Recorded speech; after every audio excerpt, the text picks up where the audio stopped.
یہ ناول امریکی مصنف ہرمن میلویل کا شاہکار ہے جو 1851 میں شائع ہوا۔ یہ ایک سمندری مہم جوئی کی کہانی ہے جس میں انتقام، جنون اور انسان کی فطرت کے گہرے موضوعات ہیں۔ کہانی کے راوی کا نام اسماعیل ہے جو ایک ویل ہنٹنگ جہاز پہ سوار ہوتا ہے۔ موبی ڈک ایک ویل مچھلی کا نام ہے۔ بظاہر یہ ایک ویل کے شکار کی کہانی ہے، مگر اصل میں یہ انسان کی ضد، غرور، خوف اور زندگی کے معنی پر گہری بات کرتی ہے۔ اسی گہرائی کی وجہ سے یہ عظیم ناول سمجھا جاتا ہے۔ کیپٹن اہاب ایک یادگار کردار ہے۔ اہاب ادب کے سب سے طاقتور اور پیچیدہ کرداروں میں سے ایک ہے۔ وہ ضدی ہے، طاقتور ہے مگر اندر سے ٹوٹا ہوا۔ ایسے کردار کم ناولوں میں ملتے ہیں۔ انسانی نفسیات کی زبردست تصویر ہے اس ناول میں۔ یہ دکھاتا ہے کہ انسان کس طرح خیال کا غلام بن جاتا ہے، عقل اور جنون کے درمیان فرق کیسے مٹ جاتا ہے۔ یہ نفسیاتی گہرائی اسے بڑا ادب بناتی ہے۔ فطرت اور انسان کی کشمکش۔ سمندر اور سفید ویل فطرت کی طاقت کی علامت ہیں۔ ناول سکھاتا ہے کہ انسان فطرت پہ مکمل قابو نہیں پا سکتا۔ یہ کتاب علامتوں یعنی سمبل سے بھری ہوئی کتاب ہے۔ موبی ڈک میں ہر چیز کی علامت ہے۔ سفید ویل قسمت، خدا یا نامعلوم طاقت۔ سمندر جو ہے وہ زندگی کی علامت ہے، جہاز دنیا کی۔ علامتی انداز سے یہ اعلیٰ ادب بناتا ہے یہ کتاب۔ ناول کچھ سوال اٹھاتا ہے کہ انسان کہاں تک جا سکتا ہے، طاقت کی حد کیا ہے، قسمت اور اختیار میں کیا فرق ہے۔ یہ سوالات اسے عظیم ناول بناتے ہیں۔ انسان کہاں تک جا سکتا ہے، خاص طور پہ اس کتاب موبی ڈک کے تناظر میں۔ انسان خواہش، ضد اور طاقت کے پیچھے بہت آگے تک جا سکتا ہے، یہاں تک کہ اپنی عقل، اخلاق اور جان بھی داؤ پہ لگا دے۔ انسان کی حد، جب خواہش قابو سے باہر ہو۔ کیپٹن اہاب کی مثال ہمیں بتاتی ہے کہ انسان کسی ایک مقصد میں ایسا الجھ سکتا ہے کہ اسے صحیح اور غلط کا فرق نظر نہیں آتا۔ انسان کی اصل حد وہ لمحہ ہے جب عقل ختم ہو جائے۔ طاقت کی حد فطرت کے سامنے۔ انسان جہاز بنا لیتا ہے، سمندر چیرتا ہے، مگر فطرت کے آگے آخرکار کمزور ہے۔ انسان طاقتور ہے مگر لامحدود نہیں۔ اخلاقی حد، انسان کب گر جاتا ہے؟ جب انسان دوسروں کی جان خطرے میں ڈال دے صرف اپنی ضد کے لیے، تو وہ اپنی اخلاقی حد پار کر لیتا ہے۔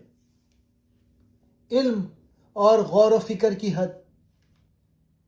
اسماعیل جیسے کردار دکھاتے ہیں کہ انسان سوچ، صبر اور عاجزی سے خود کو تباہی سے بچا سکتا ہے۔ سوچنے والا انسان زیادہ آگے بچ کر جاتا ہے۔ ضد انسان کو تباہ کر دیتی ہے۔ کیپٹن اہاب کی پوری زندگی صرف ایک ضد بن جاتی ہے، سفید ویل کو مارنا۔ حد سے زیادہ ضد انسان کو عقل سے اندھا کر دیتی ہے۔ انتقام سکون نہیں دیتا۔ اہاب سمجھتا ہے کہ وہ ویل کو مار کر اسے سکون ملے گا، مگر ایسا نہیں ہوتا۔ بدلہ دل کو اور زیادہ بے چین کر دیتا ہے۔ فطرت انسان سے زیادہ طاقتور ہے۔ انسان جتنا بھی طاقتور ہو، سمندر اور قدرت کے آگے کمزور ہے۔ فطرت سے لڑنے کے بجائے اسے سمجھنا چاہیے۔ غرور عقل کو ختم کر دیتا ہے۔ اہاب کو اپنی طاقت پر غرور ہو جاتا ہے، وہ کسی کی بات نہیں سنتا۔ غرور انسان کو اندھا کر دیتا ہے۔ لیڈر کی غلطی سب کو نقصان پہنچاتی ہے۔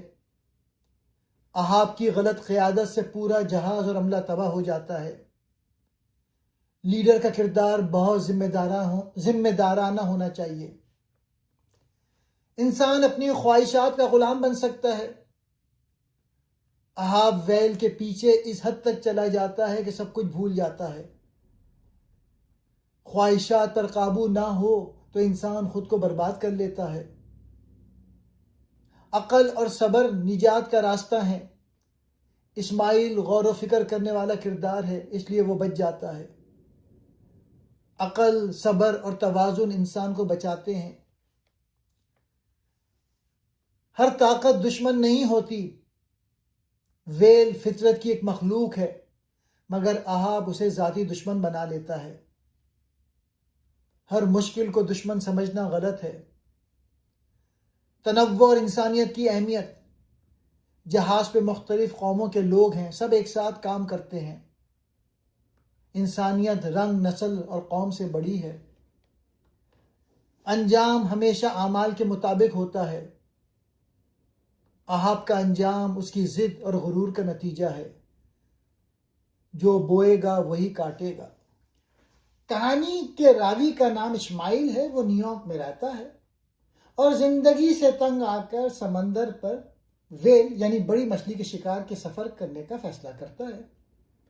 وہ نیو بیڈفورڈ شہر جاتا ہے، جہاں سستا ہوٹل ڈھونڈتا ہے۔ ایک ہوٹل میں اس کو جگہ ملتی ہے، لیکن کمرہ شیئر کرنا پڑتا ہے ایک اجنبی کے ساتھ۔ رات کو کمرے میں ایک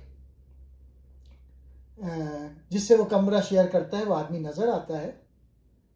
اس کا نام تھا کوئی کوئک، جو ایک جزیرے کا رہنے والا تھا۔ پورا جسم اس کا ٹیٹو سے بھرا تھا۔ اسماعیل پہلے ڈرتا ہے، لیکن پھر آہستہ آہستہ بات چیت شروع ہوتی ہے اس آدمی سے۔ اسماعیل کوئی کوئک کو ایک اچھا آدمی سمجھتا ہے۔ ناشتے میں ویل ہنٹر سے ملتے ہیں، سب خوش مزاج۔ شہر کی گلیوں میں مختلف ملکوں کے ویل ہنٹر نظر آتے ہیں۔ اسماعیل ایک گرجے میں جاتا ہے، جہاں مرنے والے ویل ہنٹرز کی یاد میں تختیاں ہیں۔ سمندر کا خطرہ یاد آتا ہے۔ جب گرجے میں جاتے ہیں تو فادر میپل ایک سرمن دیتے ہیں، ایک واز دیتے ہیں، جس میں حضرت یونس کی مچھلی میں جانے کی کہانی سناتے ہیں، توبہ اور اطاعت کی تلقین کرتے ہیں۔ اسماعیل کی کوئی کوئک سے گہری دوستی ہو جاتی ہے، وہ اسے اپنا بیسٹ فرینڈ کہتا ہے۔ یہ شروع کی کہانی ہے، جہاں اسماعیل کی زندگی کوئی کوئک سے ملاقات اور دوستی کا تعارف ہے۔ ابھی جہاز پہ سوار ہونا باقی ہے۔ یہ کتاب سمندری مہم جوئی سے بھری ہوئی ہے۔ اب اسماعیل اور اس کا دوست ایک ویل ہنٹنگ کشتی پیکویٹ میں شامل ہو جاتے ہیں۔ اس دوران ان کی ملاقات کپتان احاب سے ہے، جو کہ اس کشتی کا کمانڈر ہے۔ احاب ایک عجیب شخص ہے، کیونکہ اس کی ایک ٹانگ ویل کے حملے میں ضائع ہو چکی ہے۔ وہ دنیا کا سب سے خطرناک ویل موبی ڈک کے پیچھے انتقام لینے کے جذبے سے جل رہا ہے۔ کشتی پر مختلف قوموں اور مذہب کے لوگ موجود ہیں، جو کہ انسانیت کے اتحاد اور اختلاف کی مثال ہیں۔ کہانی میں بتایا گیا ہے کہ یہ سفر صرف ویل کا شکار نہیں، بلکہ انسانی جذبے، انتقام اور زندگی کے مقصد کی تلاش کا بھی ہے۔ کشتی سمندر میں نکلتی ہے اور مختلف جگہوں پر ویل کے شکار کے تجربات ہوتے ہیں۔ اس دوران احاب کا مقصد صرف موبی ڈک کو مارنا ہے۔ وہ بار بار خطرات مول لیتا ہے اور اپنی زندگی کو خطرے میں ڈالتا ہے۔ موبی ڈک ایک عظیم و خطرناک سفید ویل ہے، جو کہ سمندر کے قوانین سے آزاد ہے۔ احاب کی جنونیت یعنی آبسیشن اور انتقام کی خواہش کشتی کے عملے کے لیے خطرہ بن جاتی ہے۔ کپتان کا جہاز احاب ایک عجیب اور پراسرار آدمی ہے، جو پچھلے سفر میں اپنی ٹانگ کھو چکا ہے۔ جب وہ بالآخر ڈیک پہ آتا ہے تو احاب کا حلیہ خوفناک ہوتا ہے۔ اس کے چہرے پر ایک لمبا زخم کا نشان ہے اور اس کی ایک ٹانگ کٹی ہوئی ہے، جس کی جگہ اس نے ویل کی ہڈی سے بنی ہوئی مصنوعی ٹانگ لگائی ہوئی ہے۔ وہ بہت کم بولتا ہے اور ہر وقت سمندر کو گھورتا رہتا ہے۔ سونے کا سکہ اور انتقام کا اعلان۔ ایک دن احاب تمام عملے کو جمع کرتا ہے اور ایک سونے کے سکے کو کیل سے ٹھوک دیتا ہے اور اعلان کرتا ہے، جو کوئی بھی مجھے اس سفید ویل کا پتہ بتائے گا میں اس کو یہ سونے کا سکہ دے دوں گا۔ عملہ جوش میں آ جاتا ہے، لیکن اہاب بتاتا ہے کہ اس ویل کا نام موبی ڈک ہے۔ یہ وہی ویل ہے جس نے اہاب کی ٹانگ کھائی تھی۔ اہاب کا مقصد صرف تیل جمع کرنا نہیں بلکہ موبی ڈک کو جان سے مارنا ہے۔